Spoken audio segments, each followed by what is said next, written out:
有多少人是因为看到了卡帕多奇亚众多热气球在晨光中腾空而起的画面，从而对这里一见钟情？我就是这样被种草的。带着对热气球的无限向往和期待，我们开启了土耳其旅程的第2站——卡帕多奇亚的奇幻之旅。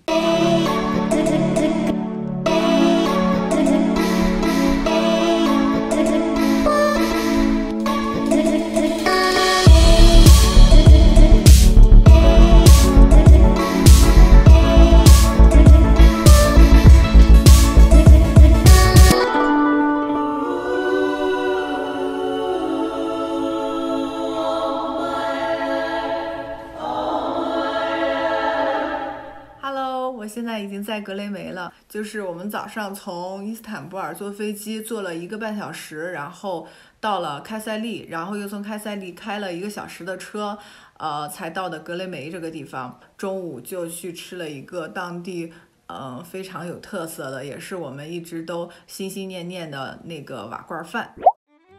瓦罐饭是来卡帕多奇亚必须打卡的美食之一，这是一家依山挖枣而成的餐厅，浑然天成，说它在世界上独一无二也不为过。不进去，你绝对想象不到里面的样子。深长的隧道，嶙峋的洞穴，在暖色灯光的点缀下，更显得神秘和诱人。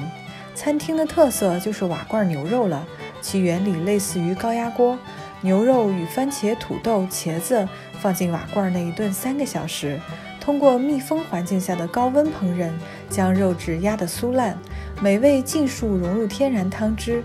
开盖的那一刻，香气扑鼻而来，让人不由自主地垂涎欲滴。搭配上米饭，就可以开始享用了。在这古老的环境中，简单的灯光、粗犷的岩洞与当地的特色美食融合在一起，让这顿午餐变得如此的与众不同。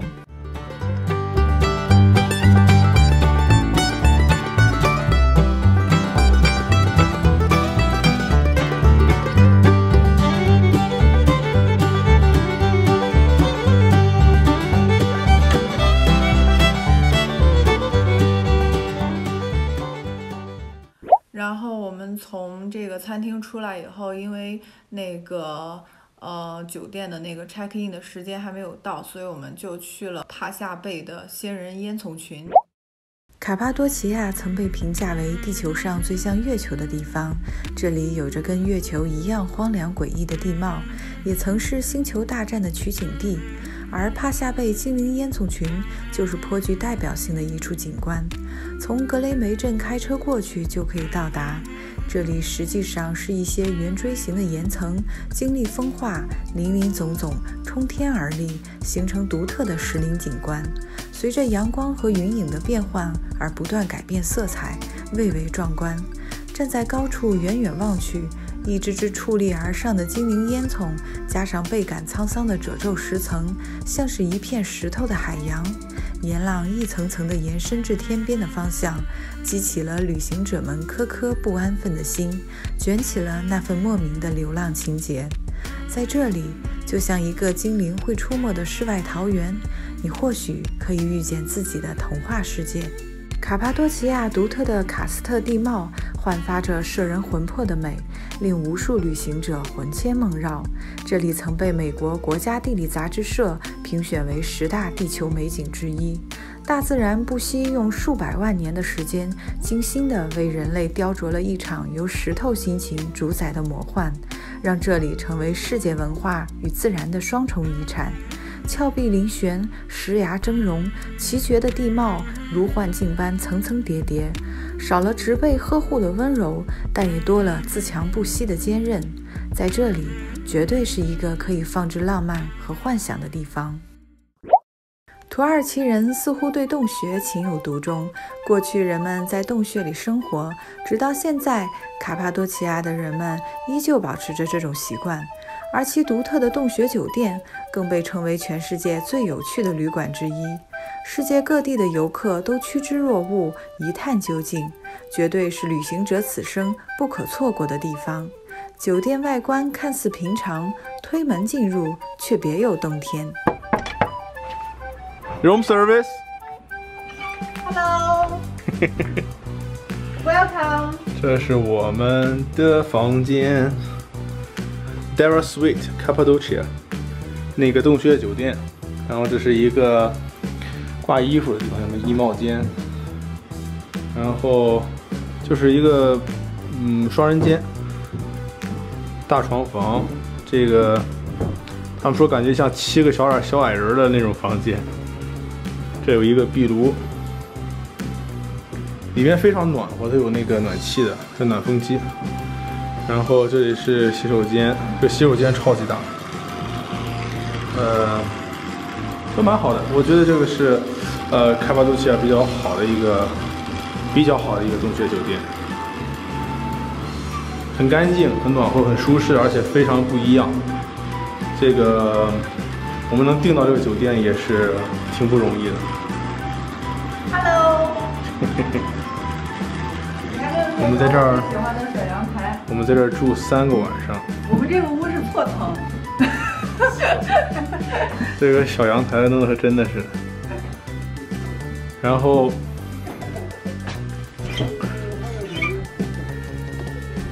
走，上楼上参观去。把这些人开心了，你看。我上去在哪个房上我摸不清。我光兴奋了，光在哪上去？去参观一下别人的房间。人家说好的，俺和人大哥在一块儿去。你看这里有点超房，这是我婆婆跟苗阿姨的房间。你看它里边还有。哦，我没注意这间。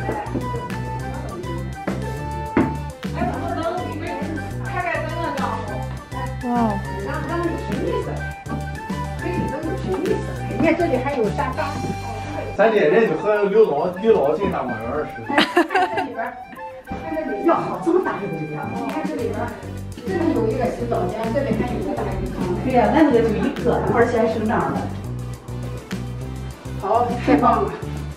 别去做个气球了，在这享受吧，做什么事情？不走了。咱这住酒店住3天，住3天，贼好啊！上一层楼。好，太好了。这也挺好，差不多里边。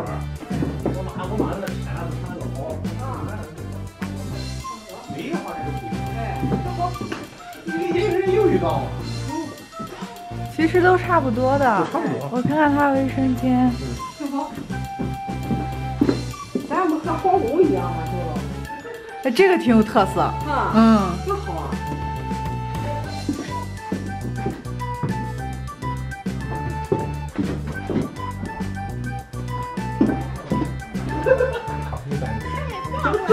你看谁了啊？看，那人家，嗨，参观。哟，哎，怎么进来的？好不错耶！这是谁家？这是那个我大姑家。我来参观参观。都一样的，你看我那都不能开了。我们女啊，哦，一样的吧？很棒啊！可以去实习，你看，我跟你说，他那个最好。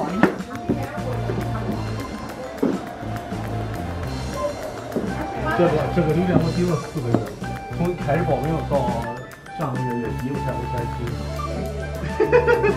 抽烟告奶。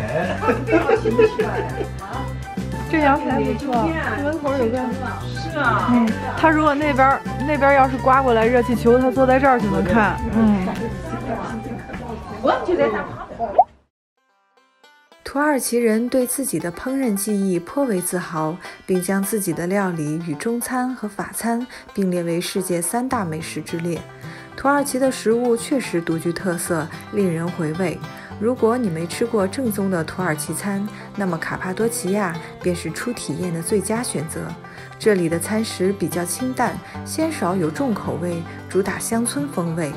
在土耳其，开胃菜被称为前餐，前菜种类奇多，保守估计有300多种，而且每个地区的前菜风味和味道都不一样。最先上桌的是冷菜，然后才是热汤或涂满奶油的热饼。然而，前菜只是土耳其美食中的一小部分，真正的惊喜应该是后面的主餐。在不少人的心目中，土耳其美食和烤肉就是画上等号的。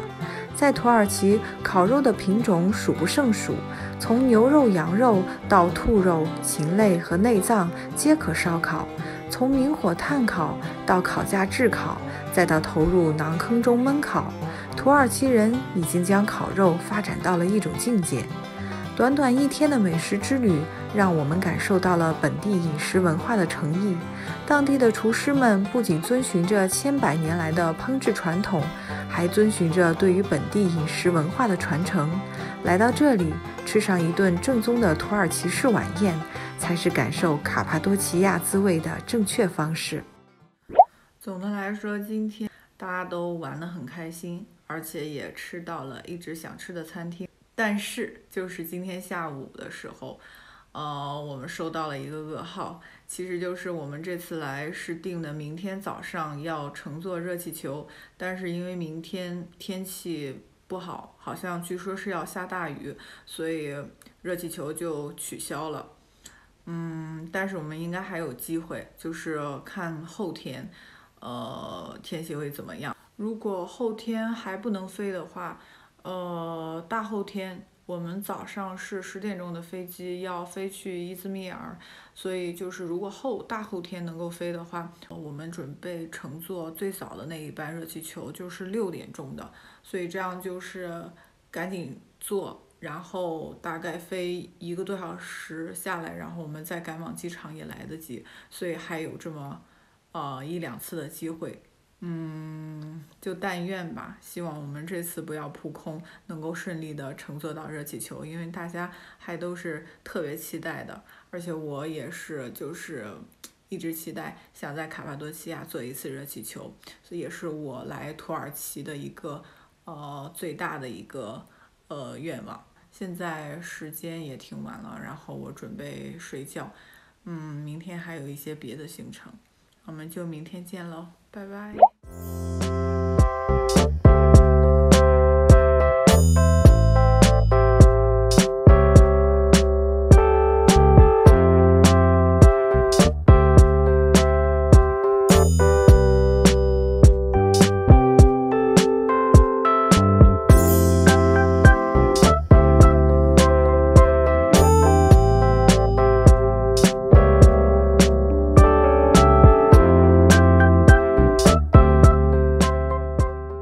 大家都说来卡帕多奇亚就是为了上天的，因为这里是世界上坐热气球最好的地方。但不要以为只要坐了热气球就可以大功告成、圆满而归了。实际上，在这片土地之下，更深藏着令人难以想象的神秘巷道，那就是足以容纳上万人居住的古代地下城。凯马克勒地下城就是其中的一座。地下城是当初基督徒为了躲避阿拉伯人的迫害而修建的，目前已经挖掘出的有9层，全部建在地面以下。整个地下城设置了合理有序的通道，有通气孔、生活用水和排水系统，生活区和商业区等功能齐全，并设有各种机关，以确保城区的安全。鼎盛时期，有数万人生活在地下城，以躲避宗教的迫害。不得不令人感慨，当时的人们身处绝境时所迸发出的智慧和力量。在地下城，我们借着幽暗的灯光，像土拨鼠一样，仿佛进入了一个复杂多孔的巨型瑞士干酪里，钻来钻去。但作为观光的游客，我们感到新鲜刺激。可是，在那个时代，在地下城里避难的人们，肯定不会有我们现在这种惬意。看到石壁上刻有那个时代的文字，虽说看不懂内容，但能够理解那样长时间的地下生活的寂寞和难熬，同时也感慨生命的伟大和坚强。在卡帕多奇亚，除了石头和地毯，还有一个就是陶瓷，也非常的有名。在众多的陶瓷作坊中，有一家颇具盛名。作坊的主人是一位叫嘎利普的老爷爷，他是家族的第5代传人。因为老先生外貌酷似大科学家爱因斯坦，加上高超的制陶手艺和刻苦钻研的精神，人们送给他土耳其的爱因斯坦这个爱称。我近距离仔细端详了眼前的这位老先生，真的太像爱因斯坦了。不高的身材，发白的卷曲头发修剪得整齐，浓密的八字胡精致有特点。谈话之间可以感受到老人的幽默风趣，思路敏捷，为人谦和。特别是看了老先生本人亲手制作的艺术作品，令我们大开眼界。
土耳其自己的文化印记，色彩鲜艳动人，生动的图案就像是土耳其文化精神的一个缩影，讲述了一个个动人的关于信仰、关于土耳其的故事。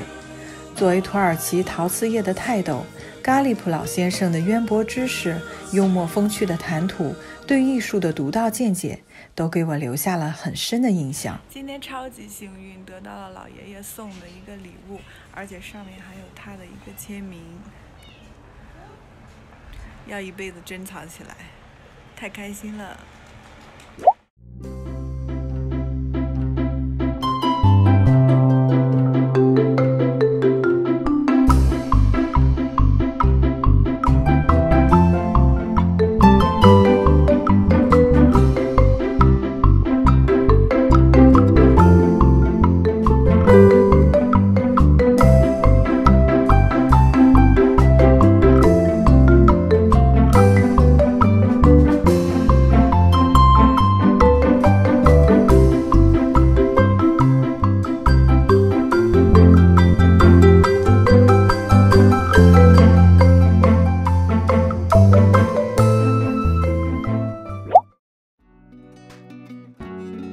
在卡帕多奇亚，虽然没有等来热气球，却幸运地收获了一场美丽的雪。谁说冬日的旅行不好玩？那是你没见过卡帕多奇亚的雪。下了一整夜雪的小镇，瞬间转换成了白雪精灵。满目的白雪让我有点激动。银装素裹的卡帕多奇亚比传说中更为奇特。一路上望着这里毫无规则的地貌、突兀怪异的山体、奇幻的景观，让我的思绪插上了想象的翅膀。在这片古老的大地上，原本风尘仆仆的戈壁与丘陵盖上了一层白纱，一个个奇形怪状的风湿蘑菇戴上了白色的帽子。这是土耳其冬日里的一场专属体验，在这里你可以邂逅星月之国的另一番美艳。卡帕多奇亚的雪世界就这样印在了我们的心里。嗨，我已经回酒店了。我们是今天下午4点钟的时候又最终确认了一下那个政府给的那个信息依然是红旗，也就是说我们明天早上还是不能飞热气球。但是我们的行程就是明天早上10点钟的飞机，我们要去伊兹密尔了，所以我们就最后一次机会也错过了，就是飞不了热气球了。挺遗憾的吧。我现在其实有一点难接受，可能就是因为我在来之前的时候，就是也有看到说，就是90%的人来到这里以后，就是不一定就能飞起来，在这儿要连续住3天，所以我想就是怎么样应该都能飞起来吧，所以就真的没有做太多的飞不起来的这样的思想准备，但突然这么一说，就觉得这次是真的不能飞了，就觉着有点接受不了。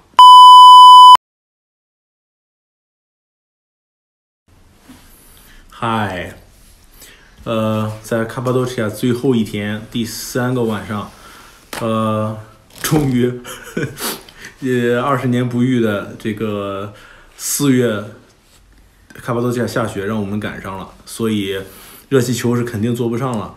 从我们来的那一天一直到现在开始往后数3天，好像都不行，都是红色的旗子，所以这位哭的和刘备一样。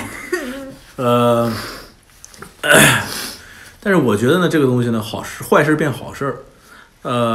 老天爷第一次不让你做，如果你再来的话，第2次如果还没做上，这辈子就不要再做了。就是上天不让你做，为了保护你的安全，所以过几年再来一次，如果再不能做的话，我们这辈子就不会做热气球了。这边这位让我录下我的这个罪证，说答应他5年之内再来一次，伊斯坦布尔也不停留了，直接就从伊斯坦布尔转机来这个卡帕多西亚，就为了做热气球，5年之内再来试一次。别哭了，哎，行，录下来了哈。行了哈，知道了。他说5年之内带我再来一次，就大家帮我监督。我跟你说，你现在是全卡帕多西亚最伤心的一个。我刚才上街没有看见比别人有你再比你伤心的。亲爸爸挂了也就这程度了。行了，别哭了哈。出来旅游你看看。好了，晚安，伊兹密尔见。别哭了，全卡帕多西亚最伤心的人。行了哈。瞬息万变的天气，坎坷的热气球旅程，最终我们还是没能飞起来。也许旅行从不是按部就班的攻略，体味大自然馈赠的失望与惊喜，才是旅行的真正意义。带着些许的遗憾，我们又将踏上下一段旅程，用微笑向阳而生，逆风而行。我们伊兹密尔见。